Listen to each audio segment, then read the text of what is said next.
you should replace the microphone cover on your Kanso 2 sound processor every 3 months, or sooner if the microphone protectors look dirty or you notice a reduction in sound quality.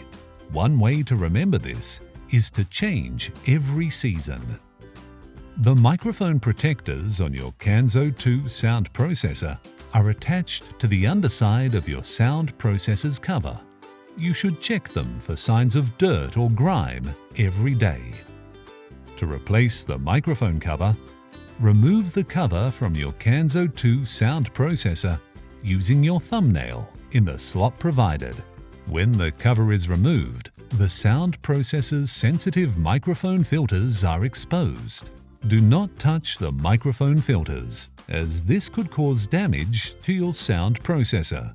Then, place a new cover on your sound processor, ensuring it lines up with the sound processor body properly.